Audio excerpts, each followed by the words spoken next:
Prepare IAS coaching, one of the best coaching institutes in Lucknow. This is the address you can contact.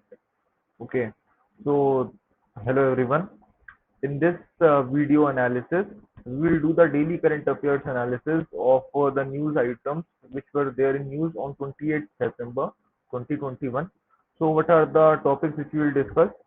First, we will see the Ayushman Bharat digital mission, which has been launched recently by the Prime Minister of India. What are the features of this? Significance of this, we will see. Next, we will see the first woman speaker of Gujarat Assembly, who has been elected recently. Next, we will discuss about the International Criminal Court, what it is, about its composition, its powers, some drawbacks, etc. Next, we will see the government borrowing. What are the constitutional provisions under which government, a central or a state government can borrow? We will see that. Next, we will see that right to get aid from government is not a fundamental right. Recently, it has been ruled by the Honorable Court. So, we will discuss this. Next, you'll see what is an International Atomic Energy Agency, what it exactly is. Okay, so now we'll discuss that. Next, also we'll see the Swachh Sarvekshan 2021, which has been carried out recently. The details of it we will see. Who is the implementing agency? What are the best and the worst performing states in this? We will see. Next is the Akash Prime. It is a prelim specific topic, and the Taiwan state. It is also a prelim specific topic. Okay. So first we will discuss about the Ayushman Bharat digital mission. It is important for GS paper 2, and the topic is the issues related to health. Okay. So why it is in news? The Ayushman Bharat digital mission was recently launched by the Prime Minister. The mission will provide a digital health ID to the people who will hold their health records. The pilot project of the Ayushman Bharat digital mission was announced on August 15 last year. Currently, the program is being implemented in the pilot phase in 6 union territories: Chandigarh, Ladakh, Dadra and Nagar Haveli, and Daman and Diu, Puducherry, Andaman and Nicobar Islands, and Lakshadweep. So, what are the features of this mission? It is a digital health ecosystem under which every Indian citizen will now have a unique health ID, UHID. It is also known as UHID. Also, digitized health records with identifiers for doctors and health facilities. The scheme will come under the Ayushman Bharat Pradhan Mantri Jan Arogya Yojana. Okay, so it comprises six key building blocks: the health ID, Digi Doctor, under which consultation can be taken on a remote basis, health facility registry, personal health records, which will carry all the details of the health records, the discharge summary, the lab reports, or the various health records of an individual, the e-pharmacy, which will contain the links or details of all the chemists which are connected on that platform, and the telemedicine also. So the National Health Authority has been given the mandate to design, build, roll out and implement mission in the country. So the implementing agency is the National Health Authority. It can be a potential statement in the prelims. So the core building blocks of the mission is that the health ID, Digi Doctor and health facility registry shall be owned, operated and maintained by the Government of India. Private stakeholders will have an equal opportunity to integrate and create their own products for the market. The core activities and verifications, however, remain with the government. So under the mission, every Indian will get a health ID card that will store all medical details of the person, including prescriptions, treatment, diagnosis reports, and discharge summaries. Okay, so all these details will be there in what we call as the uh, PHR, personal health record details. Okay, so health ID is a randomly generated 14-digit number used for the purposes of uniquely identifying persons, authenticating them, and spreading their health records only with their informed consent across multiple systems and stakeholders. So consent is important because right to privacy has been declared as a fundamental right by the Honorable Supreme Court in the Puttaswamy case 2017. So the citizens will be able to give their doctors and health providers one-time access to this data during visits to the hospital for consultation. So what was the need of for this mission? The mission aims to liberate citizens from the challenges of finding the right doctors, seeking appointment, payment of consultation fee, making several rounds of hospitals for prescription sheets, among several others, and will empower people to make an informed decision to avail the best possible health care. So participation in system is to be voluntary. It aims to establish digital health systems and managing health data, improve quality of health data consultation, storage and dissemination, provide a platform for interoperability of healthcare data, fast-track creation of updated and accurate health registries for the entire country. So key building blocks are Health ID, Personal Health Records (PHR), DigiDoctor, Health Facility Registry (HFR), telemedicine, e-pharmacy. Guiding principles are voluntary participation, privacy and security by design, inclusivity, and seamless portability. So prelims hot-link topics are overview of the National Digital Health Mission (NDHM), components of the mission, proposed National Health ID, who can issue these IDs, highlights of the National Health Policy 2017. So source of this news is The Hindu. Okay. So next is the first woman speaker of Gujarat Assembly. It is important for GS paper 2. Topic is appointment to various constitutional posts, powers, functions, and responsibilities of various constitutional bodies. So why it is in news? Veteran legislator Neema Ben Acharya was unanimously elected the first woman speaker of the Gujarat Assembly recently. So how are speakers and deputy speakers elected? What are the constitutional provisions regarding the same? Article 93 of for Lok Sabha and Article 178 for Rajya state assemblies state that these houses shall, as soon as may be, choose two of its members to be Speaker and Deputy Speaker respectively. In Lok Sabha and state legislatures, the President or the Governor sets a date for the election of the Speaker, and it is the Speaker who decides the date for the election of the Deputy Speaker. So all these things are very important for prelims point of view. Okay, so the legislatures of the respective houses vote to elect one among themselves to these offices. Their roles and functions. The Speaker is the principal spokesman of the House. He represents its collective voice and is its sole representative to the outside world. The Speaker presides over the House proceedings and joint sittings of the two houses of Parliament. It is the Speaker's decision that determines whether a bill is a money bill and therefore outside the purview of the other House. Usually, the speaker comes from the ruling party. In the case of deputy speaker of Lok Sabha, the position has varied over the years. The constitution has tried to ensure the independence of speaker by charging his salary on the consolidated fund of India, and the same is not subject to vote of parliament. While debating or during general discussion on a bill, the members of the parliament have to address only to the speaker. States which have specified time period for holding the election. The constitution neither sets a time limit nor specifies the process for these elections. It leaves it to the legislators to decide how to hold these elections. Again, very important for from prelims point of view. For example, Haryana and Uttar Pradesh specify a time frame for the election of the speaker. So in Haryana, the election of the speaker has to take place as soon as possible after the election, and then the deputy speaker is to be elected within 7 more days. The rules also specify that if a vacancy in these offices happens subsequently, then the election for these should occur within 7 days of the legislature's next session. So these things you have to remember. These factual informations are important from the prelims point of view. Okay.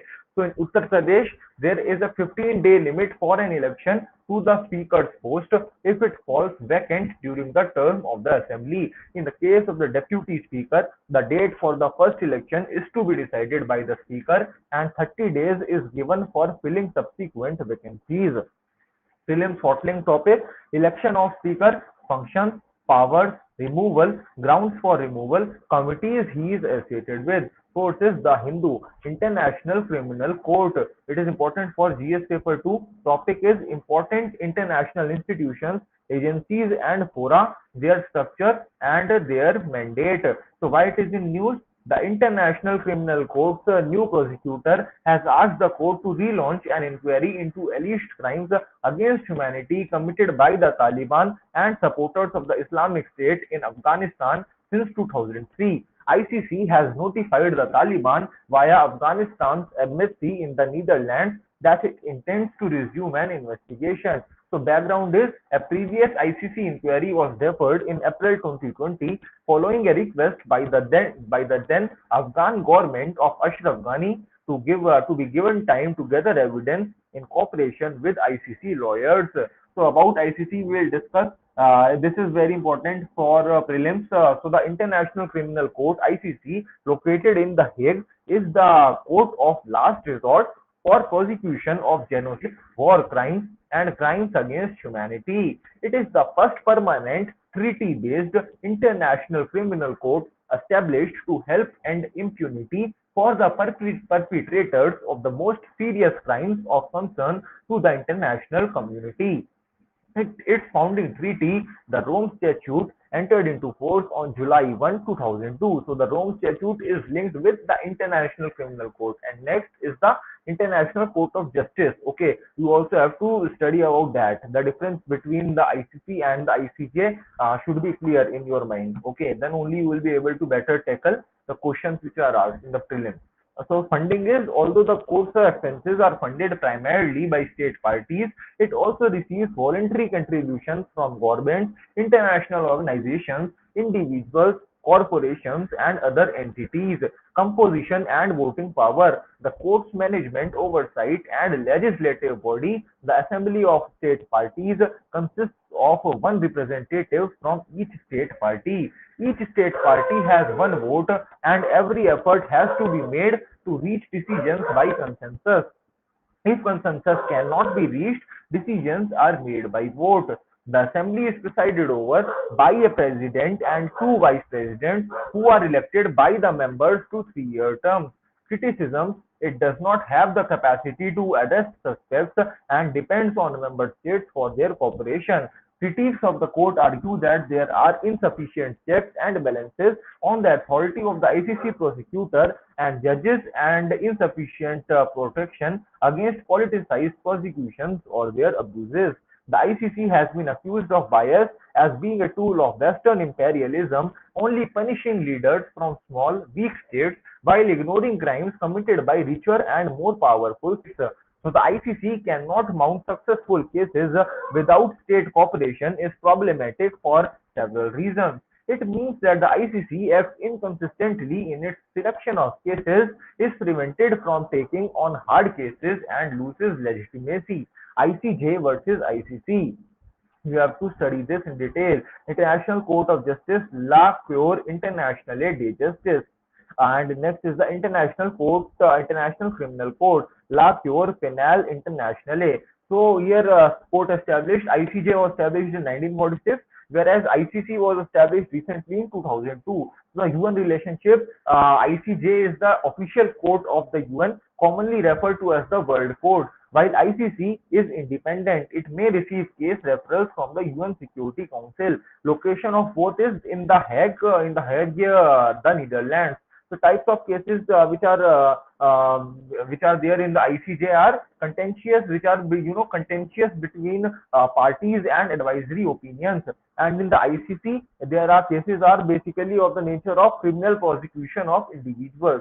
Subject matter in case of ICJ is sovereignty, boundary and maritime disputes, trade, natural resources, human rights, treaty violations, treaty interpretation, and more. And in case of ICC, they are genocide, crimes against humanity, war crimes, crimes of aggression. Funding of ICJ is UN funded, and ICC is assessed contribution from state parties to the Rome Statute, voluntary contributions from the UN, voluntary contributions from governments, international organizations, individuals, corporations, and other entities. So the prelims hot link topics are difference between the ICJ and the ICC. You have to remember that. Next is the geographical locations of these organizations and overview of surrounding countries. Doha Accord between US and Taliban. What is Rome Statute? Location of Afghanistan and the neighboring countries. You have to remember that also. Next is the US Taliban peace deal overview. You have to see that. Okay, so source is the Hindu. Next is the government borrowing. It is important for GS paper 3. Topic is government budgeting.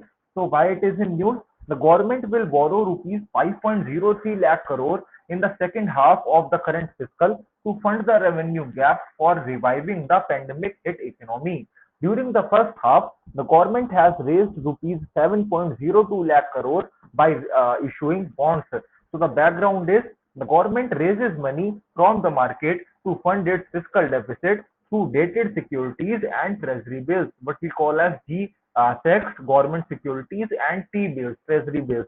So the treasury bills are issued only by the central government and they are not issued by the state government now. Okay.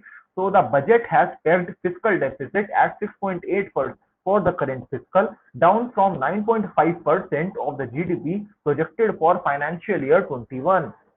So what is government borrowing? Borrowing is a loan taken by the government and falls under capital received in the budget document. Usually the government borrows through the issue of government securities called G-SECs and treasury bills. How does the increased government borrowing affects government finances? Now you see this. So bulk of the government's fiscal deficit comes from its interest obligation on past debt. For example, a government has taken a particular loan in the previous years. So in the next few years, the interest which the government has to pay on the loan which the government had taken, that interest amounts for the largest share of the fiscal deficit of a particular government. Okay, be it the state government or the central government. So if the government resorts to larger borrowings more than what it has projected, then its interest costs will also go up, risking higher fiscal deficit that hurts government finances.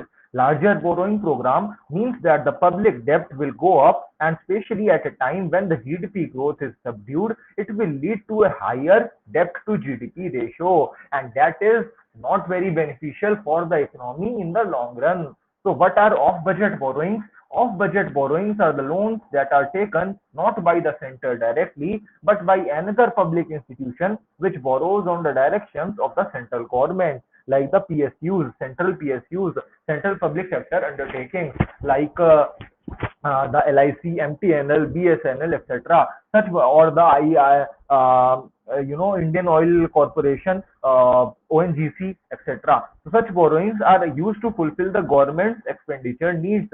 But since the liability of the loan is not formally on the center, the loan is not included in the national fiscal deficit. So you have to remember this, that the loans which are taken under the off-budget borrowing, they are not included in the national fiscal deficit calculation. It can be a potential statement in the prelims. So this helps keep the country's fiscal deficit within acceptable limits.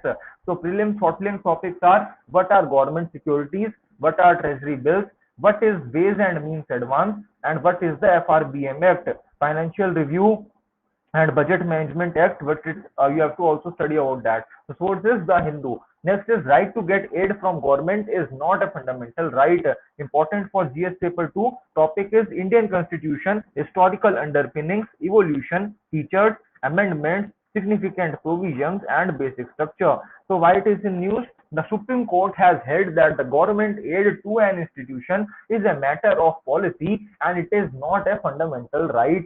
So what's the case? The judgment came on an appeal filed by the Uttar Pradesh government challenging the 2018 Allahabad High Court verdict, holding that a regulation framed under the Intermediate Education Act 1921 is unconstitutional. The apex court set aside the High Court verdict. Important observations made by the court. Grant of aid brings with it conditions which the institution receiving it is bound to comply with. If an institution does not want to accept the conditions, it can decline the grant but cannot say that the grant must be on its own terms. A decision to grant aid is by way of policy. So while doing so, the government is not only concerned with the interests of the institutions, but the ability to undertake such an exercise. As regards to the aided institutions, there cannot be any difference between a minority and a non-minority one. Article 30 of the Constitution of India is subject to its own restrictions being reasonable. So constitutional provisions regarding minority educational institutions. Article 31 recognizes linguistic and religious minorities but not those based on race, ethnicity. It recognizes the right of religious and linguistic minorities to establish and administer educational institutions, in effect recognizing the role educational institutions play in preserving distinct culture. A majority community can also establish and administer educational institutions, but they will not enjoy special rights under Article 31A. Special rights enjoyed by religious minority institutions are under Article 31A. The MEI minority educational institutions enjoy right to education as a fundamental right. In case the property is taken over by state, due compensation to be provided to establish institutions elsewhere. Under Article 15(5), MEIs are not considered for reservation. Under Right to Education Act, MEI is not required to provide admission to children in the age group of 6 to 14 years up to 25% of enrollment reserved for economically backward section of society. In St. Stephens versus Delhi University case 1992, Supreme Court ruled that MEIs can have 50% seats reserved for minorities. That Tamapai and others versus the state of Karnataka and others 2002 case, Supreme Court ruled that MEIs can have separate admission process which is fair, transparent and merit-based. They can also separate fee structure but should not charge capitation fee. So prelims hot link is various rights available for MEIs. Rights of minorities versus other institutions. Can states interfere in their internal matters? What is NEET? The source is The Hindu. The next is what is International Atomic Energy Agency? GS paper 2 topic is important international institutions, agencies and fora, their structure, mandate.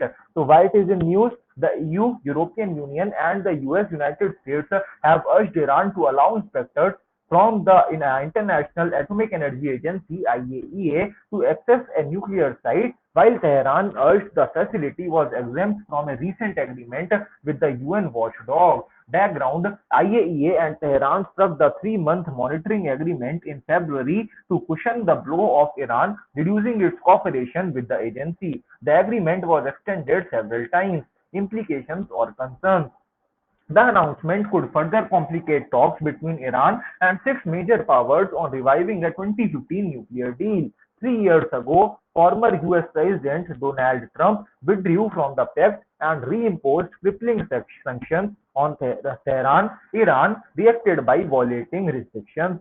About IAEA, set up as the world's Atoms for Peace organization in 1957 within the United Nations family, reports to both the United Nations General Assembly and Security Council, headquarters in Vienna, Austria, functions, works with its member states and multiple parts worldwide to promote the safe, secure, and peaceful use of nuclear technologies, seeks to promote the peaceful use of nuclear energy and to inhibit its use for any military purpose, including nuclear weapons. Programs: Program of Action for Cancer Therapy (PACT), Human Health Program, Water Availability Enhancement Project, International Project on Innovative Nuclear Reactors and Fuel Cycles 2000. 2015 nuclear deal. In 2015, Iran, with the P5+1 group of world powers, the USA, UK, France, China, Russia, and Germany, agreed on a long-term deal on its nuclear program.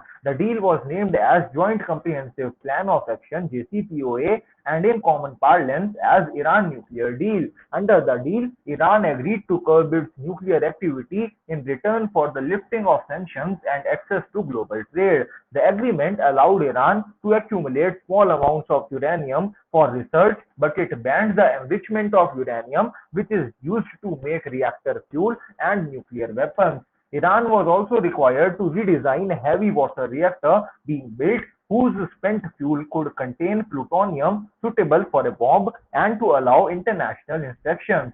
The prelim thought link is what is the IAEA, its composition, powers, functions, etc. Relation of IAEA with the UN, members of IAEA, programs of IAEA, board of governors, composition, voting and functions, and also what is uranium enrichment.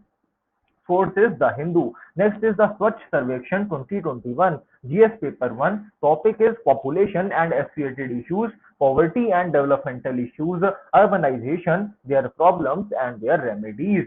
So why is it in news? the Ministry of Housing and Urban Affairs, Ministry of Housing and Urban Affairs (MOHUA) has launched the seventh consecutive edition of Swachh Sarvekshan, the world's largest urban cleanliness survey conducted Swachh Bharat Mission Urban. What's new in the seventh edition? Designed with people first as its driving philosophy, Swachh Sarvekshan 2022 curated towards capturing the initiatives of cities for the overall welfare and well-being of frontline sanitation workers. The survey, flavored with the Azadi at 75 spirit, will also give priority to the voices of senior citizens and young adults alike and reinforce their participation towards upholding the cleanliness of urban India.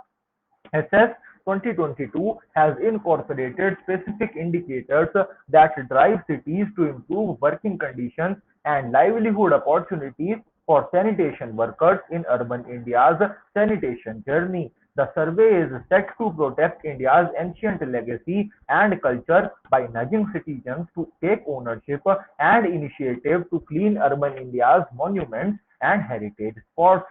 This year's survection is committed to creating a level playing field for smaller cities by introducing two population categories under 15K and between 15K to 25K. To further expand the survection footprint, district rankings have been introduced for the first time. The scope of the survey has been expanded to now cover 100% wards for sampling as compared to 40% in previous years. So what is Swachh Sarvekshan? Launched by PM Modi in 2016. It is meant to monitor the performance of Swachh Bharat Abhiyan, which was launched on October 2, 2014, the 150th birth anniversary of Mahatma Gandhi. It was also aimed at inculcating a spirit of healthy competition among cities towards becoming India's cleanest cities. So, who conducts the survey? The Quality Council of India (QCI) is in charge of evaluating the performance of the participating cities. This is an autonomous accreditation body which was set up by the Government of India in 1997 for quality assurance in all fields, including governance. So areas of evaluation under Swachh Sarvekshan. This is important for prelims point of view. Okay, capacity building, Swachh Bharat Mission, e-learning portal, waste collection, sweeping and transportation, MSW processing and disposal, solid waste. Okay, so ODF, toilet, information, education, and behavior change. So prelims hot link is what is Swachh Sarvekshan? When was the first survey conducted? Top performers in the latest survey about Bharat Abhiyan. So about Swachh Bharat Abhiyan, about the Quality Council of India. Source is The Hindu. Okay, so next is the Akash Prime. It is important for prelims. It is a prelims specific topic. So what is Akash Prime? It is a newer version of Akash missile tested recently by DRDO. In comparison with the existing Akash system, Akash Prime is equipped with an indigenous active RF radio frequency seeker for improved accuracy. Other improvements also ensure more reliable performance under low temperature environments at higher altitudes. So ninth is the Taiwan state. It is important for prelims. Okay. Now the Taiwan state is a 110-mile wide channel that separates mainland China from the island of Taiwan. It is also known as the Formosa Strait or the Tai the Tai Sea. The Taiwan state makes up part of the South China Sea and its northern portion is linked to the East China Sea. These things are very important from the prelims point of view. Okay, maps about the important topics, important places in news which are in news. Their location has to be remembered. Okay, so the state borders the southeastern part of China and runs along the eastern part of China's Fujian province. So this is the China. It borders with Laos, Thailand, and Taiwan is located here. Hong Kong is located here. South Korea is here. Okay, so Yellow Sea is there between Yellow Sea is between China and South Korea, and here is the Philippine Sea. Here is Japan. Okay, so you have to remember all these things. So thank you so much for watching the analysis video. Have a nice day.